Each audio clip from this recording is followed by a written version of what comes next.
Hello, team, and welcome to another ATP Geopolitics video with myself, Jonathan MS Pearce. This is Ukraine War News Update, the first of two for this morning. This morning being the 2nd of August 2023. Let's get straight to where we normally start. The Ukrainian General Staff figures for the Russian losses for the day before. All the usual caveats apply, of course. 540 KIA, so that is a slight uptick from what we've seen the last few days, but still around the around where it's been, give or take, for the last month or two.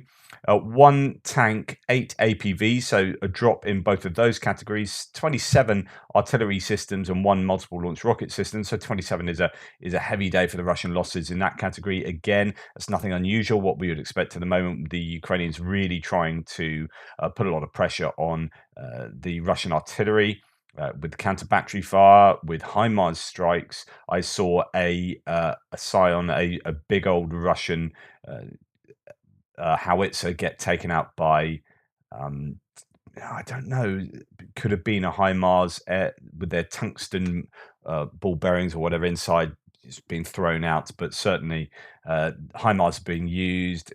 IEDs dropped from drones are being used, and obviously artillery itself, including precision guided munitions like the Excalibur round from artillery. So, yeah, as we would expect in that category. One anti-aircraft warfare system. Don't know what one that is. So it could be of high value, could be of low value. 15 drones, 25 vehicles and fuel tanks. No special equipment today. 25 vehicles and fuel tanks is still a significant number. They are really hammering the logistics of the Russians, the trucks and whatnot. Now, I showed you a train in Kazakhstan potentially bringing vehicles, these sort of logistics vehicles, to a port on the Caspian Sea to then be taken to Russia potentially. Just that train load was effectively 1 day's of losses. So it's about putting it in perspective, right?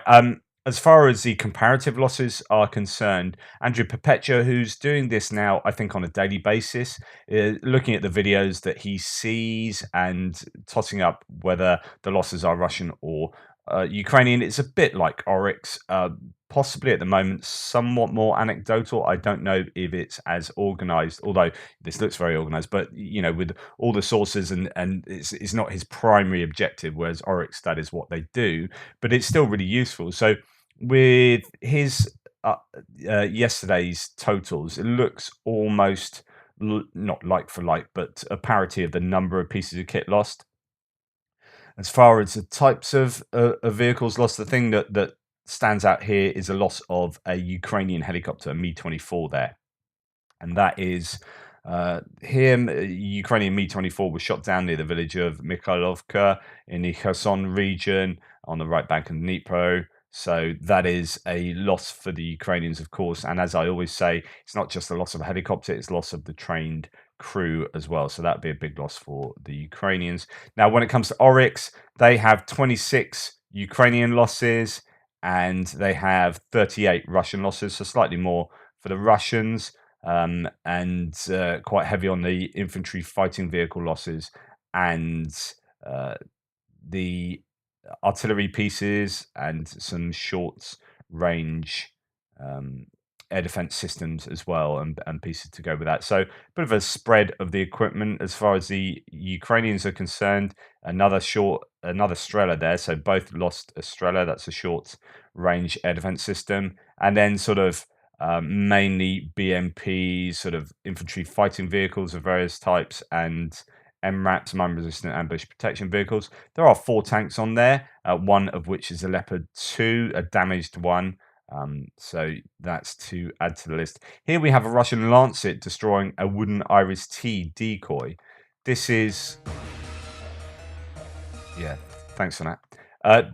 This is a good use of a decoy, and gets taken out there. We'll have a look at what that looks like.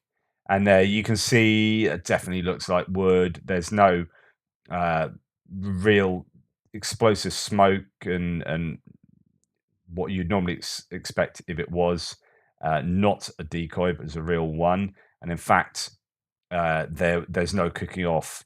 It rocks like it's a big piece of wood, so on and so forth. So that's a decoy doing its job. of being a decoy. Just want to see it hit again. Bang, there you go. It sort of rocks around. Yeah, I think that is almost certainly a decoy as claimed. Right, lots of stuff on this online at the moment. The pandemic of attacks on army enlistment officers in Russia continues. There have been 12 arson attacks that I know of, says Tim White, reported by Russian media in 24 hours. That's an astonishing example of defiance. Latest in Ulan-Ude, a woman carries a Molotov cocktails, the man throws them. In fact, this is on video here. Here is the video.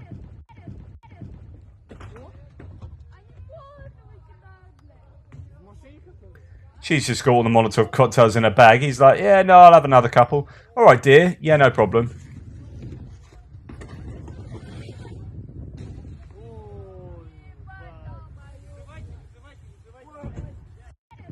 So there you go. That's a sort of thing that's happening with increasing frequency by the looks of it. And indeed, here we have another military and conscription office set on fire in St. Petersburg. Police on a manhunt in progress for the woman. This is either the 12th or 13th documented case of attacks on conscription officers in the past 48 hours in Russia. Hard to keep track at this point. I mean, there's almost a calm, casualness to this kind of activity that shows a yeah, quite a disdain. But evidently, in this case, you'd think that's a mother or a wife, possibly a wife there, thinking, I don't want my husband enlisted, and there's every chance. So, and that's a high probability of them dying if I don't see them again, etc., etc. Now, there was a huge fire raging in an industrial zone in Moscow. Warehouses on fire here. Let's just have a look at this a bit more closely because this is quite the fire. Absolutely raging there. And again, number of fires, evidence of a number of fires uh, around Russia, which is not unusual for the last year, but I mean, some of them are pretty substantial. And then I don't know if this is the same fire. It might be, and it might not be. This is in Moscow again. Some more amazing footage of Ministry of Emergency Situations published footage from the place of extinguishing a large-scale fire in Lybertsy, near Moscow, next to Leroy Merlin. Hangars are on fire, 1,300 square meters. I'm not sure that is the same place. It doesn't really look like it, although the smoke has a kind of similar element to it. But yeah, that is just a sizable fire. And a sawmill burning in the industrial zone in Bryansk in Russia. There's another big fire going on there. Now, going back, I should have put this next to the Lancet hit on that decoy.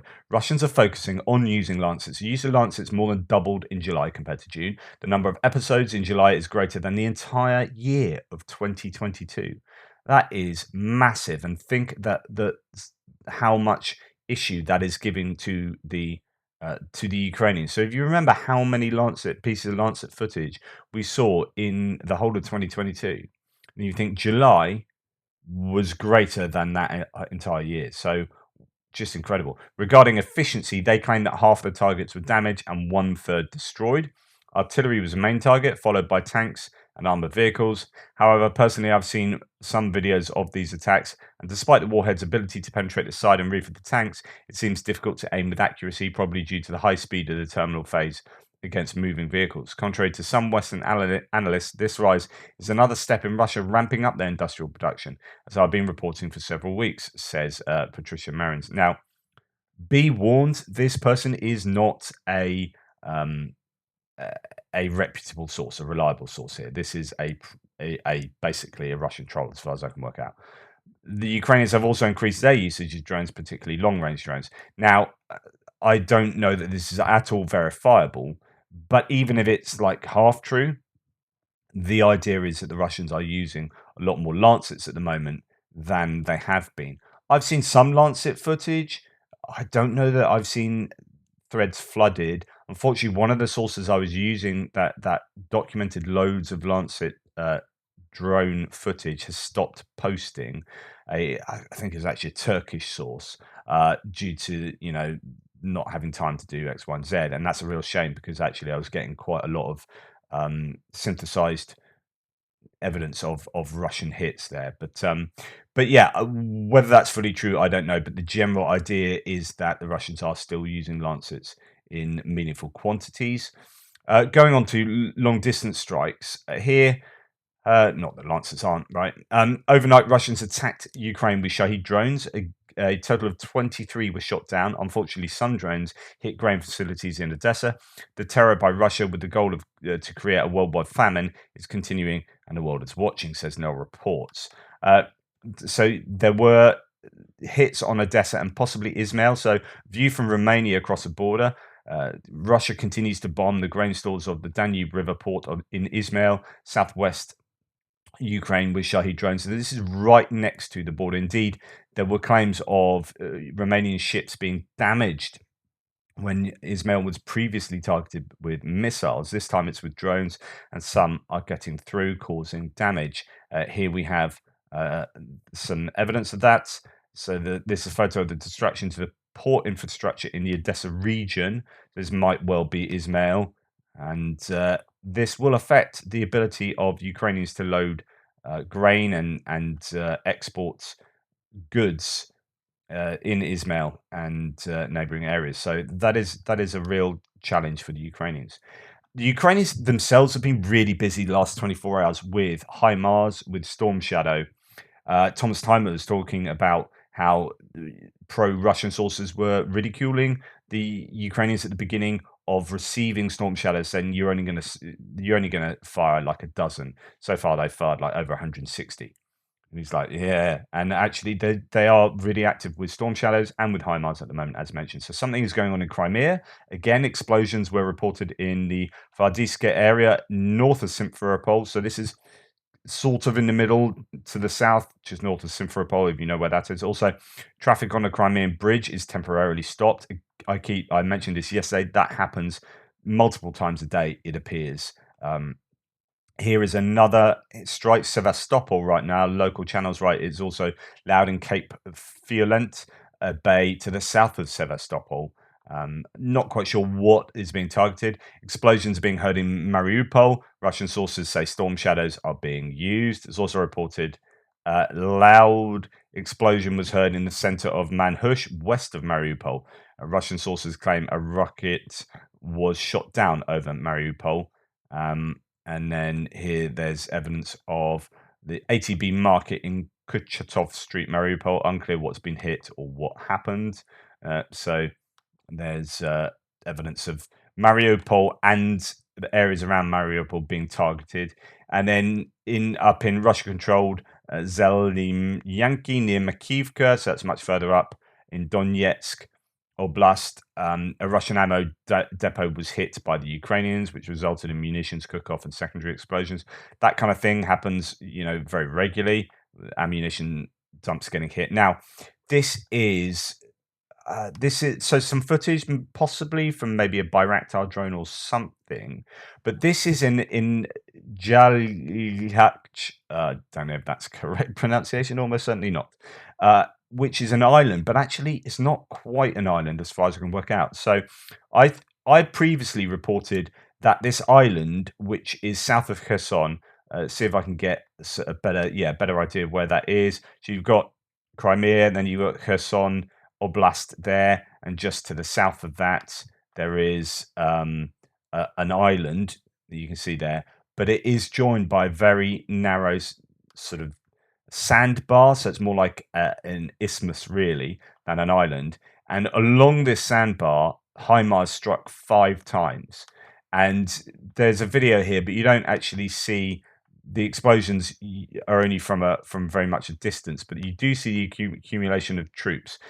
This is a distance that you see the explosions, so you don't really see much. I won't bother playing it, but there are some claims. I mean, you do see troop accumulations there of quite a number of troops. This is supposed to be, I've heard variously, is it a kind of reconstitution island where troops are sent for sort of, I don't know if it's necessarily training as R&R, or it might be training. Not really sure. But anyway, did report this a few weeks ago that the Russians are sending troops there, and now they're being hit by HIMARS, and 5 hits. And you see, even when the troops run into like a large bush area, these these HIMARS are the ones with tungsten fragments or ball bearings, and they're just like ripping through. And so there are claims that possibly 100 plus casualties took place here, 5 strikes.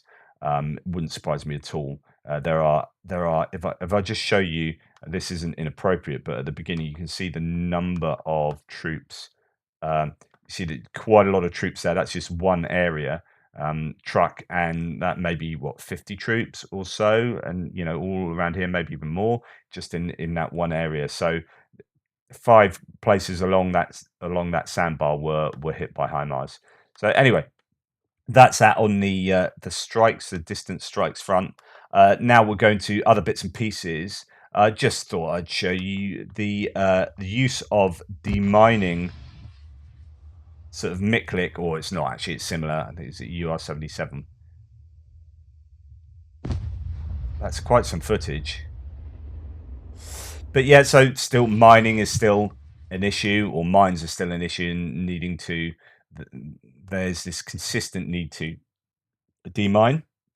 Now, and not just throw this in as well, just more evidence of a Russian troop, Russian chap here who's been sent to denazify. Looks like he's a Wagner. That looks like a Wagner t-shirt.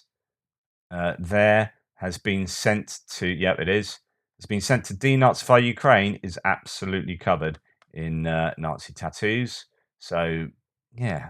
And then this, I won't really show you that. That is the second video. They said the first ones they can't post, it's too horrific.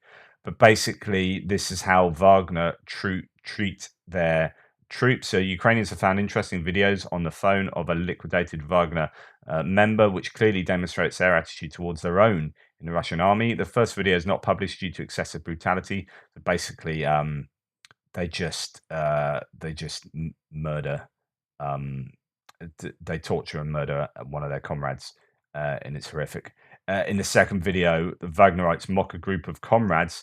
They are first washed in urine, so they're forced to wash their hair in their own urine, as in bottles of urine, as you can see there, and then forced to drink it, and then they're put in a pit. And you're like, I mean, that is the Russians' own video footage of their own behavior with their own troops. You're like, man, there's just a sea of difference, between an ocean of difference between the two armies in so many respects. Now, Politico article has come out talking about how there's no breakthrough yet in Ukraine's counteroffensive, being pretty negative about it. I've come to the conclusion that it will take as long as it takes, and don't have expectations of timing. It is slow up in the Zaporizhia Donetsk line. Well, I say up, it's actually down compared to Kupiansk, but it is slow going with having to deal with all of those obstacles, and the Russian defense, which is robust. They are throwing everything at all of these defense lines. You're just waiting for that severe crack to appear when they've just exhausted their defensive capacity. They've exhausted the goodwill and morale of their troops, so on and so forth. And you get a feeling that might happen soon, but it might not. It's just it's a really difficult one to predict. So I'm fairly confident with the Ukrainians at the moment, but obviously some people aren't. And here we have a Politico article sort of talking to Western analysts not being so positive about it. So Ukraine now has 150,000 troops committed to the operation across 3 axes of attack, including multiple Western trained brigades, said one of the Department of Defense, that's US officials, who, like others interviewed for this newsletter, was granted anonymity to discuss operational details. But Kiev is still keeping a number of forces in reserve, and soldiers continue probing heavily mined Russian defenses for weak spots. Quote, they are making mostly small incremental gains on all 3 axes, the official said. They are still facing stiff Russian resistance, second and third layers of defenses. Even when Ukrainian forces manage to clear a minefield in advance, Russia will use artillery and helicopters to drop more mines behind them, trying to trap units between minefields, according to a person who advises the Ukrainian government. The American-made Vampire counter-drone systems, a laser-guided missile launcher that can be quickly installed in a truck bed, are finally arriving, which will give the front lines a small mobile air defense capability that could potentially help protect those units, the person said. And then it talks about sort of American assistance and whatnot, but a mention of it grinding on this this counteroffensive and yeah, not being the most positive, but it's a relatively small kind of update. This is almost like one of these live update things that goes on. So I wouldn't put too much store into it, but it is being spread around a little bit. Um, this is what I reported yesterday on my extra, but I thought I'd throw it into the news piece as well. Genuinely interesting. This morning, the Russian MOD claimed, so this is yesterday morning, and I reported this, that 3 naval drones attacked 2 patrol ships. There were stories a container ship, the Sparta 4, reportedly carrying weapons coming from Syria, was also among the vessels that were attacked. So the Russian MOD said, hey, nothing to see here. It's all right.